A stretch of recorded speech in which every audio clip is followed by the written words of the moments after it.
Hello दोस्तों, मैं विकास सोनी एक बार फिर से आपका स्वागत करता हूं हमारे यूट्यूब चैनल ज्ञान वर्ल्ड 0.1 पर।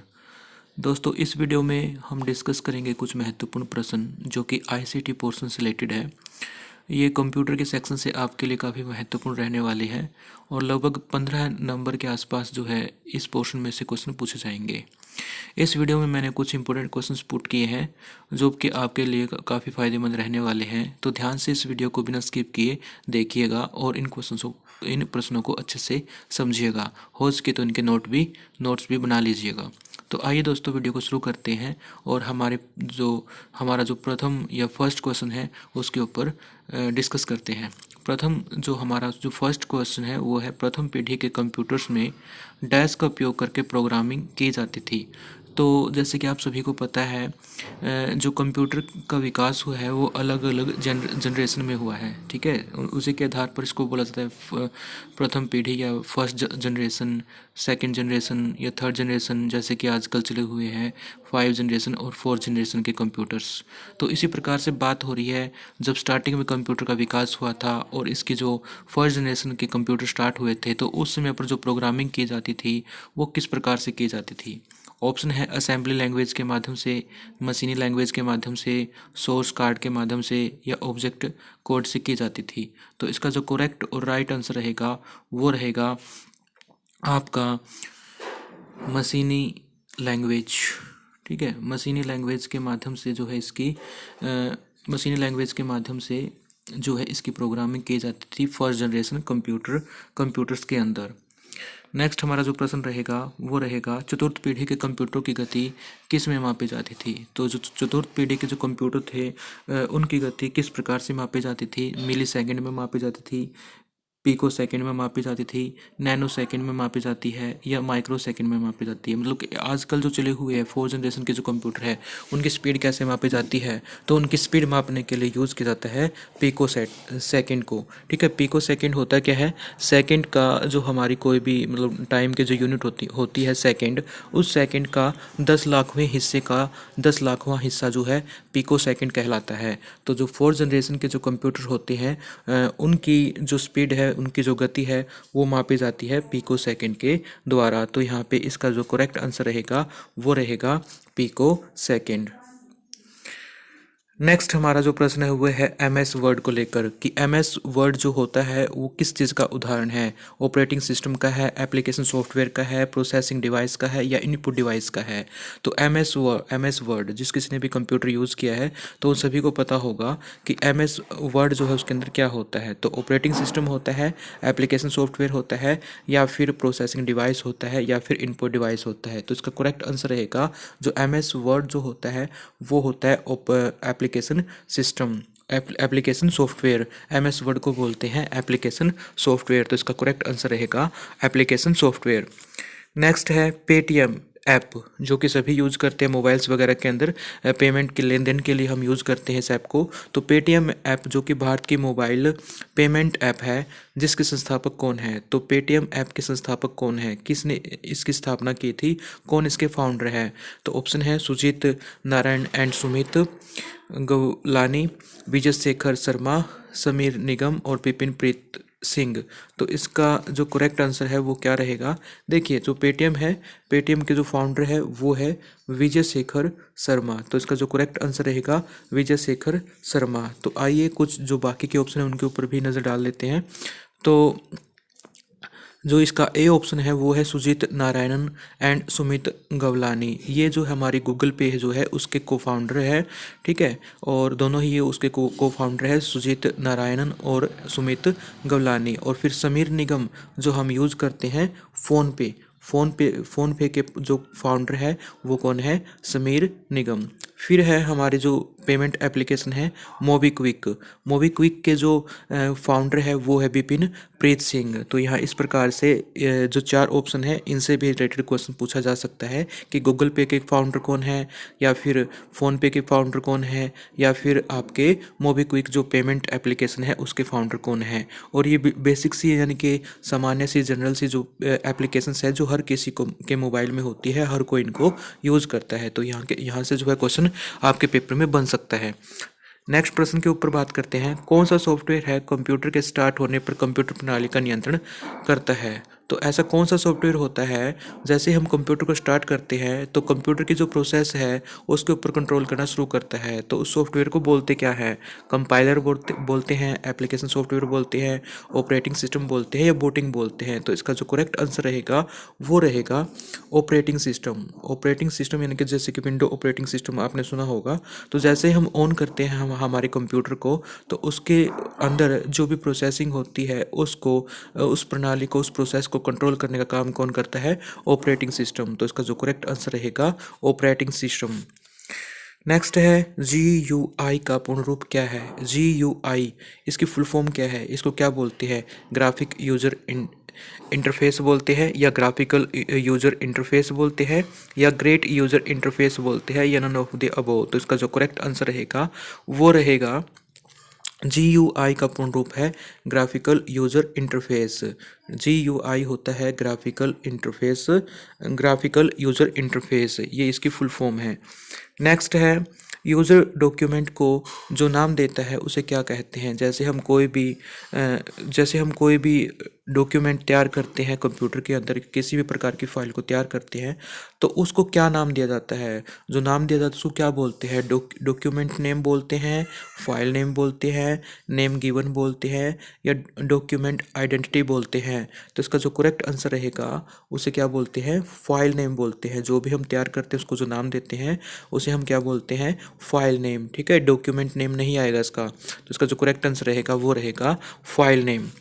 नेक्स्ट हमारा जो प्रश्न है वो है, किसी भी फाइल या फोल्डर को किसी शॉर्टकट की के द्वारा डिलीट किया जा सकता है। तो कंप्यूटर के अंदर अगर हम कोई भी फाइल या फोल्डर को डिलीट करना चाहते हैं तो उसके लिए कौन सी शॉर्टकट की इनमें से यूज़ करते हैं। ऑप्शन है CTRL प्लस डिलीट का ऑप्शन जो होता है वो, या फिर Alt प्लस डिलीट का, या फिर शिफ्ट प्लस डिलीट का, या उपरोक्त सभी। तो इसका जो करेक्ट आंसर रहेगा, अगर हमें हमारे कंप्यूटर के अंदर, PC के अंदर किसी भी फाइल या फोल्डर को डिलीट करना है तो उसके लिए शॉर्टकट की यूज़ कर सकते हैं। वो शॉर्टकट की जो होती है वो होती है शिफ्ट प्लस डिलीट। ठीक है, शिफ्ट प्लस डिलीट का बटन दबाने से किसी भी फोल्डर को या फाइल को हम क्या कर सकते हैं, डिलीट कर सकते हैं। नेक्स्ट है, ODF या ODT निम्न में से किस फाइल का एक्सटेंशन होता है। ODF यानी कि ओपन डॉक्यूमेंट फाइल, या फिर ODT ओपन डॉक्यूमेंट टेक्स्ट, निम्न में से किस फाइल का एक्सटेंशन होता है। तो इस फाइल को क्या बोलते हैं, जिसके पीछे लगा होता है .odf या .odt। तो ऐसी फाइल को क्या बोलते हैं, राइटर फाइल बोलते हैं, ईमेल फाइल बोलते हैं, HTML फाइल बोलते हैं, या टेक्स्ट फाइल बोलते हैं। तो इसका जो करेक्ट आंसर रहेगा वो रहेगा राइटर फाइल। ऐसी फाइलों को क्या बोलते हैं, राइटर फाइल। ऐसी फाइलों को बोलते हैं जिनके पीछे क्या लगा होता है, .odf या फिर .odt। ठीक है, ऐसी फाइलों को क्या बोलते हैं, राइटर फाइल बोलते हैं। फिर है, किसी भी वाक्य से पहले बुलेट लगाने के लिए निम्न में से किस साइन का प्रयोग किया जाता है। जैसे आप कोई भी फाइल में, किसी भी कोई भी डॉक्यूमेंट में आप कोई भी टेक्स्ट लिखते हैं और उस सेंटेंस के पहले जैसे कि आपको कोई बुलेट यूज़ करनी है, किसी भी प्रकार का सिंबल या साइन यूज़ करने हैं, तो उसके लिए सबसे पहले आप किस प्रकार का साइन प्रयोग कर सकते हैं या करते हैं। तो बुलेट के लिए हम किस प्रकार का साइन का प्रयोग कर सकते हैं। तो ऑप्शन है स्टार, डॉलर, या फिर परसेंटेज, या यह सभी। तो यहाँ पे जो करेक्ट आंसर रहेगा इसका, इन सभी का यूज़ किया जा सकता है क्या करने के लिए, किसी भी सेंटेंस के पहले बुलेट लगाने के लिए हम इन सभी का यूज़ कर सकते हैं। इन सभी को पहले लगाकर हम इस सेंटेंस में बुलेट का यूज़ कर सकते हैं।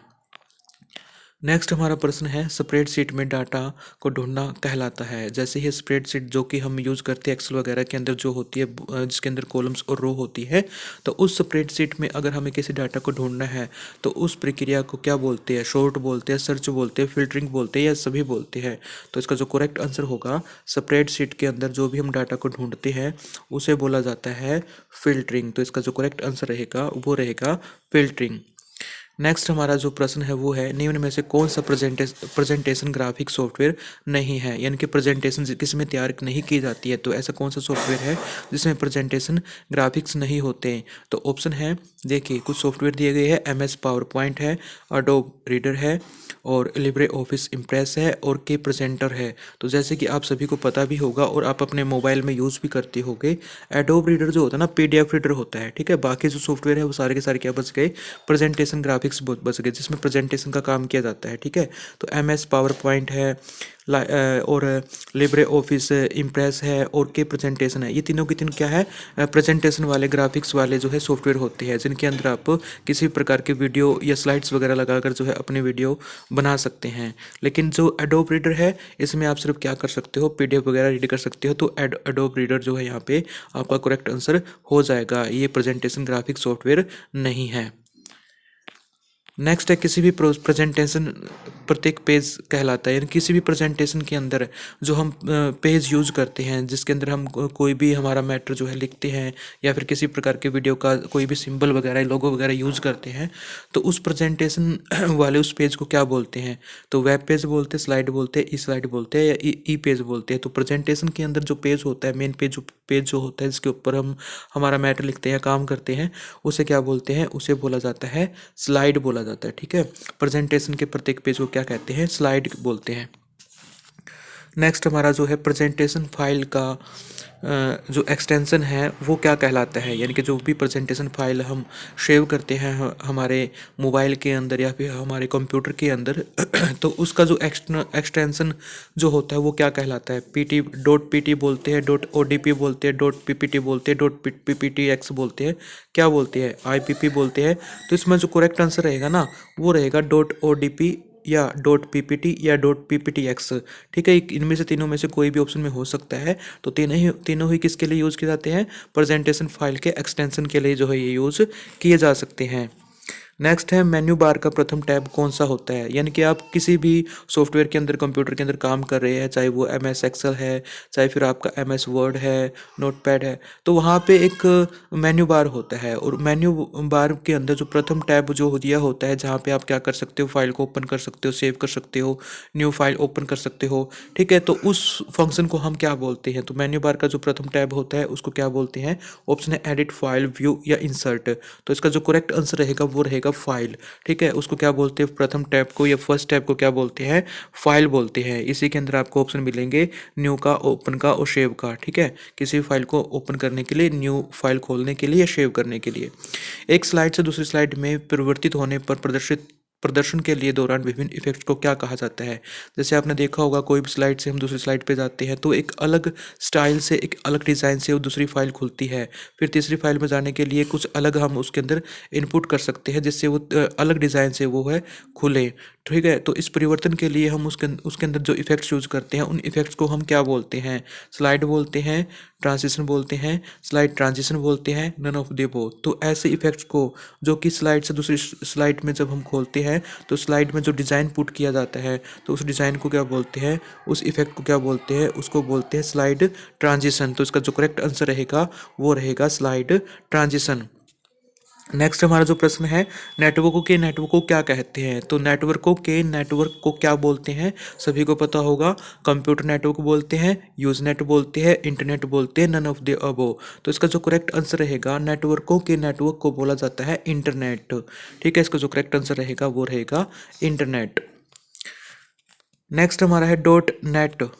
डोमेन नेम का प्रयोग होता है कैसी साइट्स में होता है? शैक्षणिक संस्थानों में होता है, नेटवर्क संसाधन में होता है, अंतर्राष्ट्रीय ऑर्गेनाइजेशन में होता है या उपयुक्त में से कोई नहीं। तो इसका जो करेक्ट आंसर रहेगा कि .net डोमेन नेम जो होता है वो कहाँ पे होता है? वो होता है नेटवर्क संसाधनों के अंदर। ठीक है, तो इसका करेक्ट आंसर रहेगा B। डोमेन नेम क्या होता है? जैसे कोई भी वेबसाइट होती है, उस वेबसाइट के बैक साइड में पीछे की तरफ जो लिखा होता है उसे बोलते हैं डोमेन नेम। जैसे आप कोई भी साइट खोल रहे हैं, जैसे कि www.haryana.gov.in। ठीक है, तो हरियाणा पीछे जो .in जो ये लिखा गया वो क्या है? डॉट के बाद जो लिखा गया वो क्या होता है? डोमेन नेम होता है। तो .net किसके लिए यूज होता है? नेटवर्क संसाधन के लिए। नेक्स्ट है WI या FI, यानी कि वाईफाई का पूरा नाम क्या होता है? तो वाईफाई जो हम मोबाइल्स वगैरह के अंदर भी यूज़ करते हैं तो इसका पूरा नाम होता है क्या है? वायरलेस फ्लेक्सिबिलिटी होता है, वायरलेस फिडेलिटी होता है और वायर्ड फीचर्स होता है। ये उपयुक्त में से कोई नहीं। तो इम्पोर्टेंट क्वेश्चन है और जो है इसमें कई बार कंफ्यूज हो जाते हैं बच्चे। तो इसका जो करेक्ट आंसर रहेगा वो रहेगा वायरलेस फिडेलिटी। ठीक है, वाईफाई का पूरा नाम क्या होता है? Wireless Fidelity. नेक्स्ट है किसी भी ईमेल एड्रेस को कितने भागों में बांटा जा सकता है। अब जैसे कि कोई भी ईमेल एड्रेस होता है, उसके कितने पार्ट होते हैं। जैसे कि कोई भी ईमेल एड्रेस जैसे कि है जैसे कि हम लिख सकते हैं जैसे कि XYZ1 ठीक है .gmail.com ऐसा कोई एड्रेस होता है, तो इसको कितने भागों में बांटा जा सकता है। तो इसको कितने भागों में बांटा जा सकता है, 3 में, 2 में, 1 में। तो इसका जो करेक्ट आंसर रहेगा वो रहेगा 2 में। ठीक है, इसको 2 भागों में बांटा जा सकता है। जो कि डॉट से पहले वाला जो होता है पार्ट इसका ईमेल एड्रेस का, जो डॉट से पहले वाला जो होता है एट द रेट से को लेकर उससे पहले वाला जो होता है उसे क्या बोलते हैं, उसे यूजर नेम बोलते हैं। ठीक है, और जो डॉट के बाद वाला होता है जैसे कि gmail.com हो सकता है, ठीक है, yahoo.com हो सकता है। तो जो डॉट वाला जो पार्ट होता है, एट द रेट वाला के बाद वाला जो पार्ट होता है उसे क्या बोलते हैं, डोमेन नेम बोलते हैं। ठीक है, तो 2 पार्ट होते हैं ईमेल एड्रेस के, पहला होता है यूजर नेम और दूसरा होता है domain name. At the rate से पहले वाला क्या कहलाता है, यूजर नेम कहलाता है, और एट द रेट के बाद वाला जो पार्ट होता है उसे क्या बोलते हैं, डोमेन नेम बोलते हैं। यानी कि वो कहाँ पे काम करता है, जैसे कि जीमेल पे तो gmail.com मिलेगा, याहू पे तो yahoo.com मिलेगा। ठीक है, नेक्स्ट है NEFT का पूर्ण रूप क्या होता है। NEFT जो कि यूज किया जाता है ट्रांजैक्शन वगैरह के लिए, तो ये इसका फुल फॉर्म क्या होता है, नेशनल इलेक्ट्रॉन फंड ट्रांसमिशन होता है, नेशनल इलेक्ट्रॉनिक फंड ट्रांसफ़र होता है, ये भी दोनों होता है, नोबल इलेक्ट्रॉनिक फंड ट्रांसफ़र होता है। तो इसका जो करेक्ट आंसर रहेगा वो रहेगा national electronic fund transfer. National electronic fund transfer इसका पूर्ण रूप होता है NEFT का। नेक्स्ट है 3D ऑब्जेक्ट बनाने के लिए किस सॉफ्टवेयर की आवश्यकता होती है। CAD की होती है, CDA की होती है, या फिर ADA की होती है, या सभी की होती है।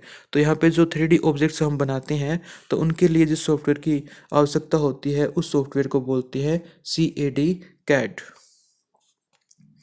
नेक्स्ट है कंप्यूटर बंद होने पर डैश के कंटेंट्स नष्ट हो जाते हैं। जैसे ही कंप्यूटर हम बंद करते हैं, बंद हो जाता है, उसके बाद कैसे कंटेंट्स जो होते हैं वो नष्ट हो जाते हैं, हार्ड डिस्क के, इनपुट के, आउटपुट के, या मैन मेमोरी के।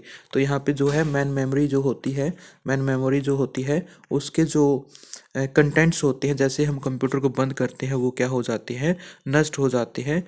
ठीक है, डिलीट हो जाते हैं मेन मेमोरी के। फिर है स्टोरेज की थोड़ी सी जगह में बहुत सी फाइलों को स्टोर करने के लिए निम्न में से किसका प्रयोग किया जाता है। तो उस फंक्शन को क्या बोलते हैं, यानी कि हमारे पास स्टोरेज है, उसके अंदर हम थोड़ी सी जगह में बहुत सी फाइलों को इकट्ठा स्टोर करना चाहते हैं, तो इसको क्या बोलते हैं, फाइल कॉपिंग बोलते हैं, फाइल रीडिंग बोलते हैं, डिस्क कंप्रेशन बोलते हैं, या नन ऑफ द अबव। तो इस प्रोसेस को हम क्या बोलते हैं, फाइलों को हम कंप्रेस कर लेते हैं, ठीक है, छोटा कर लेते हैं, तो इसको बोलते हैं डिस्क कंप्रेशन। नेक्स्ट है जो व्यक्ति फाइल का निर्माण करते ही उसे क्या कहते हैं, यानी कि जो भी व्यक्ति कोई भी फाइल बना रहा है किसी भी सॉफ्ट के अंदर, तो उस व्यक्ति को क्या बोलते हैं, ग्रुप बोलते हैं, फाइल ओनर बोलते हैं, अदर बोलते हैं, एस्पिरेंट्स बोलते हैं। इसको जो करेक्ट आंसर रहेगा वो होगा फाइल ओनर। ठीक है, फाइल ओनर बोला जाता है जो क्या करता है, खुद का निर्माण, मतलब कोई भी फाइल निर्माण कर रहा है जिसके द्वारा वो फाइल बनाई जाती है, तो फाइल बनाने वाले को क्या बोलते हैं, फाइल ओनर बोलते हैं। नेक्स्ट है डेस्कटॉप के बैकग्राउंड को बदलने के लिए सिस्टम सेटिंग डैश पर क्लिक किया जाता है। तो यानी कि सिस्टम सेटिंग के अंदर जाकर किस ऑप्शन के ऊपर क्लिक करके हम जो है हमारा जो डेस्कटॉप होता है कंप्यूटर या पीसी का, उसके बैकग्राउंड में चेंजेस कर सकते हैं। तो वो ऑप्शन होता क्या है, डिस्प्ले होता है, अपीयरेंस होता है, ब्राइटनेस होता है, डिटेल होता है। तो इसका जो करेक्ट आंसर रहेगा वो रहेगा अपीयरेंस। ठीक है, अपीयरेंस वाले ऑप्शन पर क्लिक करके हम हमारे डेस्कटॉप के बैकग्राउंड में चेंजेस कर सकते हैं। नेक्स्ट हमारा जो प्रश्न है वो है किसी भी फाइल या फोल्डर को शॉर्टकट बनाने के लिए माउस द्वारा राइट क्लिक करके किस विकल्प या किस ऑप्शन का प्रयोग किया जाता है। ठीक है, कोई भी फाइल है, कोई भी फोल्डर है, उसको आप शॉर्टकट बनाना चाहते हैं, उसके लिए आप क्या करते हैं, माउस आपका जो होता है उसके ऊपर राइट क्लिक करते हैं, और राइट क्लिक करने के बाद में कौन से ऑप्शन पर आप क्लिक करोगे जिससे जो है वो फोल्डर का या फाइल का शॉर्टकट बन जाए। तो इसके लिए कौन सा ऑप्शन होता है, ऑप्शन है लिंक, मेक लिंक, शॉर्टकट, या नन ऑफ द अबव। तो इसका जो करेक्ट आंसर रहेगा वो रहेगा मेक लिंक। यानी मेक लिंक के ऊपर क्लिक करके आप क्या कर सकते हैं, किसी भी फाइल या फोल्डर का शॉर्टकट बना सकते हैं माउस के राइट क्लिक करने के बाद। नेक्स्ट है सबसे पहले इलेक्ट्रॉनिक वर्कशीट प्रोग्राम है, यानी कि जो इलेक्ट्रॉनिक वर्कशीट जो प्रोग्राम है वो कौन सा है। तो देखिए यहाँ पे जैसे कि आप सामान्यतः यूज़ करते हैं MS एक्सेल को वर्कशीट के लिए, लेकिन यहाँ पे पूछा गया कि सबसे पहला कौन सा है। तो यहाँ पे ऑप्शन दिए गए हैं, ये चार के चार ऑप्शन किस चीज़ के हैं, ये वर्कशीट प्रोग्रामों के हैं। ठीक है, तो ऑप्शन है MS एक्सेल, लोटस 1 2 3 या फिर लिब्रे ऑफिस कैकल या VG कैकल। तो इसका जो करेक्ट आंसर रहेगा, जो सबसे पहला इलेक्ट्रॉनिक वर्कशीट प्रोग्राम था वो था VG कैकल। तो इसका करेक्ट आंसर रहेगा VG कैकल। नेक्स्ट है सी कॉलम तथा 5 रो को के कटान से सेल का एड्रेस होगा, यानी कि कॉलम का नाम है सी और रो का नेम है 5। तो इन दोनों को जब जहाँ पे ये काटेगी तो वहाँ पे जो एड्रेस होगा उस एड्रेस को क्या बोलेंगे, 5C बोलेंगे, C5 बोलेंगे, C4 बोलेंगे या 5:C बोलेंगे। तो इसका जो करेक्ट आंसर रहेगा वो रहेगा C5। ठीक है, पहला जो कॉलम है वो आएगी, उसके बाद में रो आएगी, तो C5 इसको बोला जाएगा। नेक्स्ट है स्प्रेडशीट में डाटा को विभिन्न भागों में देखना कहलाता है, यानी कि स्प्रेडशीट जो है आपकी, उसके अंदर जो डाटा है वो अलग अलग भागों में है, उसको देखना हो तो उसे क्या बोलते हैं, लॉग बोलते हैं, फ्रीजिंग बोलते हैं, फ्रीजिंग पेंस बोलते हैं, ऑल ऑफ द अबव बोलते हैं। यानी कि बहुत सारा डाटा आपके पास है स्प्रेडशीट के ऊपर और आप एकदम से उसको नहीं देख सकते, लेकिन आप क्या करते हो, उसको एकदम से देखने के लिए कौन सी कमांड को यूज़ करते हो, लॉग वाली कमांड को, फ्रीजिंग को या फ्रीजिंग पेंस को। तो इसका जो करेक्ट आंसर रहेगा वो रहेगा फ्रीजिंग पेंस। यानी कि फ्रीजिंग पेंस का यूज़ करके हम क्या कर सकते हैं, फ्रीजिंग पेंस का यूज़ करके हम जो है हमारे जो स्प्रेडशीट होती है उसके अंदर डाटा के विभिन्न भागों को देख सकते हैं। स्प्रेडशीट जो आपकी होती है उसमें कोई भी फार्मूला किस साइन से शुरू होता है, यानी कि एक्सेल या MS एक्सेल के अंदर जो स्प्रेडशीट होती है वहाँ पे आप कोई भी फार्मूला लगाते हो तो फार्मूला लगाने से पहले कौन से सिंबल का यूज़ किया जाता है या कौन से साइन का यूज़ किया जाता है। तो यहाँ पे ऑप्शन है हैज़ या फिर इक्वल या फिर @ या फिर स्टार का। तो यहाँ पे जो करेक्ट आंसर रहेगा वो रहेगा इक्वल का। ठीक है, इक्वल का साइन लगा के उसके बाद में फॉर्मूला पुट किया जाता है। ठीक है, इस साइन से जो है स्प्रेडशीट के अंदर फॉर्मूला स्टार्ट होता है। तो इसका करेक्ट आंसर रहेगा इक्वल का निशान। ठीक है, तो अगर आपको ये वीडियो हमारी पसंद आई हो तो प्लीज़ वीडियो को लाइक ज़रूर कर दीजिएगा और हमारे चैनल को सब्सक्राइब कर लीजिएगा, और आने वाले समय में और भी आपको ये वीडियो मिलती रहे तो इसके लिए आप बेल आइकन के बटन को ज़रूर प्रेस कर दीजिएगा और अपने फ्रेंडों के साथ भी आप इस वीडियो को शेयर कर सकते हैं। थैंक यू फॉर वॉचिंग दोस्तों।